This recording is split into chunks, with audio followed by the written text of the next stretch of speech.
Hello दोस्तों, आज मैं आपको सिखाने जा रहा हूँ कि क्यू रूट 2 डिजिट तक आप 6 डिजिट तक कैसे निकाल सकते हैं। ये सारे गवर्नमेंट एग्ज़ाम्स के लिए बहुत ही हेल्पफुल होगा आपके लिए, क्योंकि कोई भी 1 डिजिट का क्यू रूट निकालना बहुत ही आसान है और लोग उसको याद कर लेते हैं। जैसे 2 का क्यू 8 होगा, या 8 का क्यू रूट जो है 2 होगा, 6 का क्यू 216 का क्यू रूट 6 होगा। लेकिन अगर आपको 6 डिजिट का क्यू रूट निकालना है तो उसमें बहुत लोग को दिक्कतें आती हैं।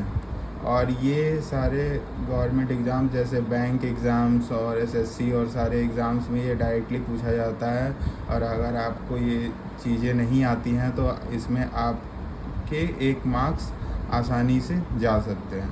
तो चलिए आपको समझाते हैं कि ये क्यू रूट्स कैसे निकाला जाता है। ठीक है, तो इसके लिए चलिए शुरू करते हैं आपको समझाना कि कैसे क्यू रूट आप फटाफट निकाल सकते हैं। तो इसका एक कॉन्सेप्ट ये होता है कि सबसे पहले आपको जो यूनिट डिजिट है, जो यूनिट डिजिट क्या होता है, जैसे ये जो लास्ट का डिजिट होता है इसको यूनिट डिजिट बोला जाता है। और इससे आप ये पता लगा सकते हैं कि कोई भी क्यूब रूट अगर आप निकालते समय जो भी नंबर का क्यूब रूट है तो वो लास्ट डिजिट पे डिपेंड करता है। तो इसके लिए एक कॉन्सेप्ट ये है कि जैसे अगर लास्ट डिजिट ऑफ क्यूब, जैसे यहाँ पे 6 है, तो इसका अगर आप लास्ट डिजिट निकालना चाहते हैं तो 6 का, ये देखिए यहाँ पे क्या लिखा हुआ है, 6 का जो है लास्ट डिजिट जो है वो 6 ही आएगा। जैसे इसका एक ये कॉन्सेप्ट है कि जैसे आप 1 का क्यू करते हैं, 1 का क्यू करते हैं तो आपको 1 ही आएगा। लेकिन 2 का क्यू करते हैं तो 2 इंटू 2 इंटू 2 जो है 8 आता है। तो इसलिए ये जो यूनिट डिजिट है यहाँ पे, यूनिट डिजिट इसका आप अगर क्यू कीजिएगा तो क्यूब कीजिएगा, मतलब जो नंबर का क्यूब कीजिएगा तो वो मल्टीप्लाई होकर 6 इंटू 6 इंटू 6 आपका 216, तो लास्ट में यूनिट डिजिट 6 ही आ रहा है। ठीक है, अब 3 का आपको निकालना है तो 3 का जो है आपको पता है 3 इंटू 3 इंटू 3 27 होता है। तो यूनिट डिजिट इसका क्या आया, 7 आया।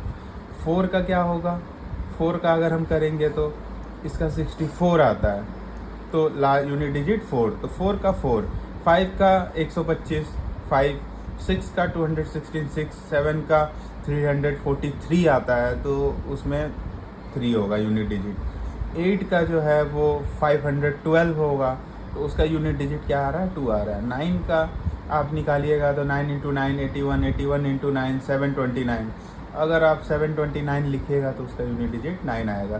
तो ये कॉन्सेप्ट से आप जो है यूनिट डिजिट फाइंड आउट कर सकते हैं कि नंबर का यूनिट डिजिट क्या है।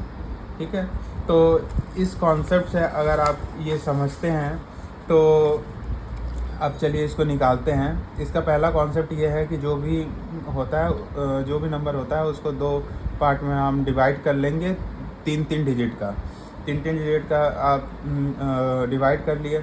उसके बाद फिर आप यूनिट डिजिट देखिएगा, यूनिट डिजिट यहाँ पे 6 है। अब 6 है तो नंबर का यूनिट डिजिट क्या होना चाहिए, यहाँ पर आपको पढ़ाया गया कि 6 का यूनिट डिजिट 6 होगा, तो आपका नंबर क्या होगा, उसका नंबर का यूनिट डिजिट हो जाएगा 6। ठीक है, अगर मान लीजिए यहाँ पर 8 होता तो क्या हो जाता, 2 हो जाता। तो इससे इस तरीके से आप पता कर सकते हैं। उसके बाद फिर आपको ये स्किप कर देना है, यहाँ पे आना है। ये भी 3 डिजिट का नंबर है, 3 डिजिट का नंबर है, तो इसको आप ऐसे फाइंड आउट कर सकते हैं कि ये किस क्यूब से छोटा है, किस क्यूब से छोटा है। जैसे आप 4 का क्यूब कीजिएगा, 4 का क्यूब कीजिएगा तो वो 64 होता है। 5 का क्यूब कीजिएगा, यहाँ ऐसे आपको पता करना होगा। 125 जो है 175 से नीचे है, 125 और जस्ट नीचे होना चाहिए। जैसे 6 का क्यूब अगर आप करिएगा तो 216 हो जाएगा।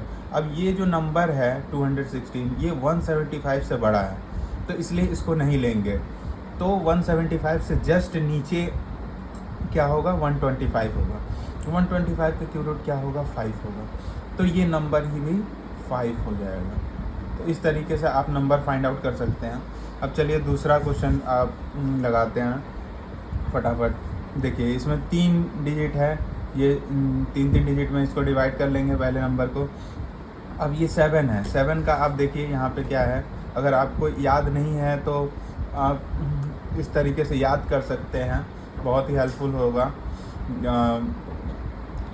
7 है, 7 का जो है यहाँ पर 7 है, unit digit of cube root 7 है।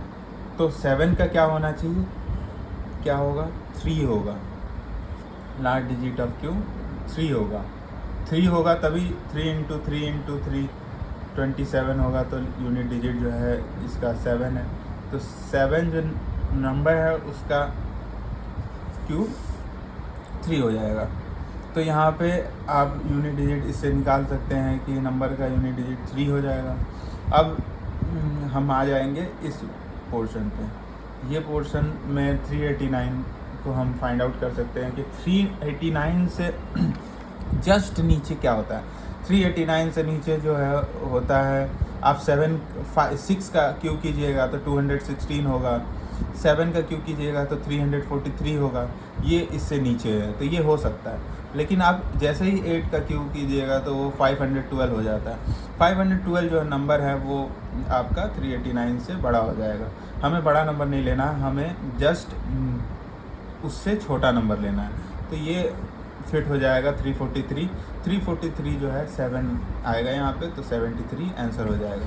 इस तरीके से आप फटाफट कोई भी क्वेश्चन, अगर क्यूब रूट निकालना जाता है SBI क्लर्क या SBI PO में भी इस तरीके क्वेश्चन, मतलब क्वेश्चन का भाग होता है, क्वेश्चन तो नहीं बोलेंगे। क्लरिकल में क्वेश्चन भी हो सकता है, लेकिन PO वगैरह में क्वेश्चन का भाग होता है अप्रोक्सीमेशन या सिंप्लीफिकेशन के क्वेश्चंस में। ये आपको बहुत ही हेल्पफुल करेगा। टेंट में ये बताइए, इसका आंसर दीजिएगा 24,389 का क्यूब रूट क्या होगा, ठीक है। और भी अगर क्वेश्चन आपको करना होगा, पहले आप ये क्वेश्चन कर लीजिए, उसके बाद फिर आप आंसर देने के लिए कोशिश कर सकते हैं आप।